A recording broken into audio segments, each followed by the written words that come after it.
Today at the House of Hacks, we're going to talk about perfection versus good enough. Hi makers, builders, and do-it-yourselfers. I'm Harley, your host, and this is my lovely wife Diane. She's joining me today for this episode of Maker's Musings. In the past several episodes, I've been talking about the reasons for House of Hacks. I've talked about the name, why I chose House of Hacks. I talked about some of the different reasons I'm doing House of Hacks to inspire, to educate, and to encourage makers. And I've talked about some of the other philosophy with House of Hacks. Today I want to talk about the last closing statement where I say, perfection's not required, fun is. And so I just want to talk about perfection versus being good enough today. So basically there's two schools of thought. Either someone approaches the issue with the idea that good is the enemy of perfection, or the flip side is done is better than perfect. Yeah, I think these have been popularized by two people. I think Jim Collins in his book, Good to Great, is the one that kind of has reinvigorated the idea of good is the enemy of great. It has a long history, but I think he's kind of one of the ones that has brought it to the fore in recent years. And the other school of thought, I think, has been popular, again, has been around for quite a while, but it's been recently repopularized by Mark Zuckerberg with Facebook fame. Where Facebook is constantly iterating on getting things done rather than focusing on being perfect. And I think that there's these two things both have their pros and their cons. The first school of thought is really trying to get away from the problem that comes up with complacency, where you're stuck in a rut and you just aren't focusing on improving or getting better. And so the emphasis there is on perfection, because being good enough isn't good enough in the long term. And you can get stuck and not continue to grow and be overtaken by your competitors in the business world, for example, where Jim Collins is applying the principles. On the other hand, the problem with focusing on perfection is you can never get finished, right? Nothing is ever perfect. And so if you strive for perfection, you never finish anything because you can always see a way to improve. And so that's where the second school of thought tries to kind of counterbalance that and say, you don't need to be perfect, you just need to get it done. And so they're trying to counterbalance the going too far the other direction with perfectionism. I know a lot of people struggle with being perfect and not wanting to release things if they're not perfect, or not letting somebody see something if they don't feel like it's done. And so these two things are kind of in dynamic tension, I think, that if you focus on one to the exclusion of the other, you can really run into problems. I can really see how having to be perfect is a massive detrimental brick wall to actually accomplishing things, because there have been times in my life when I've been learning how to paint or learning how to play a musical instrument, and I just couldn't get it right and have given up. One instance, I was painting a flower, and I looked at that flower, and even though the flower on the piece of paper was pretty, it was colorful, had lots of contrast in it, it wasn't even close to the real thing. And I told myself, I am never going to be able to paint anything that is that beautiful, and I haven't painted anything since. And so the idea of having to be perfect can really, really cause people to never accomplish anything.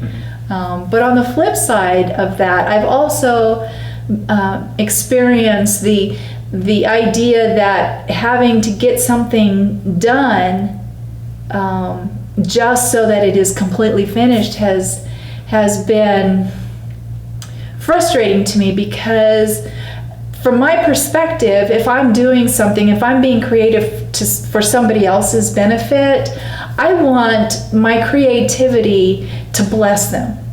And I want it to be good enough to bless them.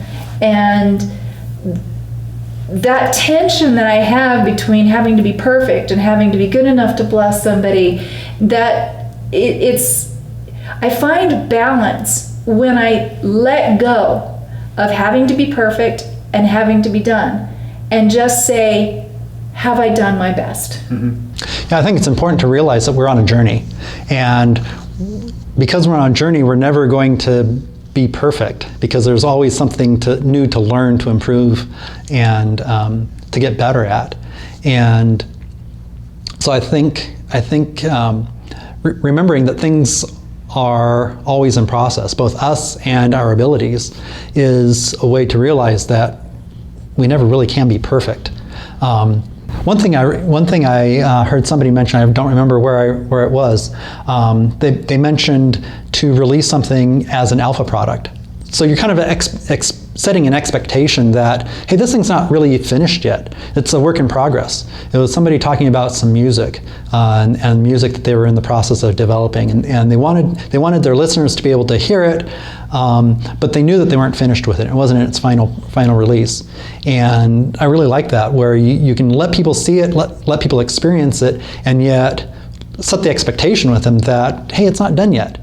I'm also reminded of Google. They're famous for releasing software in quote-unquote beta status. Gmail was beta status for years before they did their first release. And it's really kind of setting an expectation, both with yourself and with your users or your viewers, to realize that you know that it's not done, and yet it's usable, and it's something that can be appreciated and so forth.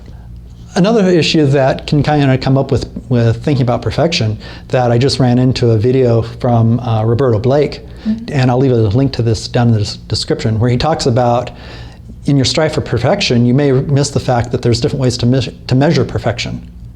And so you may be striving for perfection from one perspective, and you may be putting off releasing something because it's not perfect, and yet you're completely oblivious to the fact that there's other ways of measuring perfection. And if you were looking at it from that perspective, either you're way beyond quote-unquote perfect, or you're so far to go that you're never going to reach it, that the whole idea of perfection is kind of a nebulous concept that can really cause problems. And so I really like the idea of releasing something when it's done, and defining done in a way that you can accomplish it, and then realize that that's just a step in the process, and you learn from that project. So next time you do a similar project, you can improve and get better at it. Ryan Connolly has on Film Riot, ends his videos with something, a phrase, write, shoot, edit, repeat. And that's really emphasizing that you really need to do practice, right? And we get better with practice. And so if we're looking to try to be perfect right now, that's minimizing the fact that we still have more practice to do. And yeah, so that's why I end with perfection's not required, fun is, right? Because we need to have fun in the learning, fun in the growing, fun in the developing, and we don't need to necessarily be perfect. I would like to say that the issue of something being done is better than actually it being perfect. That's kind of like, that presents a problem with attitude, because yes, it's good to get something done, because if something is done, you can move on to the next and keep developing. But there's the idea at the same time that if done is done prematurely, then have we provided our best effort, and have we done our actual best if we're just trying to get something done and off our plate? You know what I mean? Right. So within software, we have a concept of the definition of done. And so we set parameters as to what it means to be done. And we know going in that this is what we need to accomplish for a particular project. And anything beyond that is beyond the scope of that particular project. And so we don't necessarily need to do it. So we have a good way of measuring when we're done. So we're not releasing something that's unusable, but at the same time, we're not going overboard in terms of gold plating things. So until next time, go make something. Perfection's not required, fun is.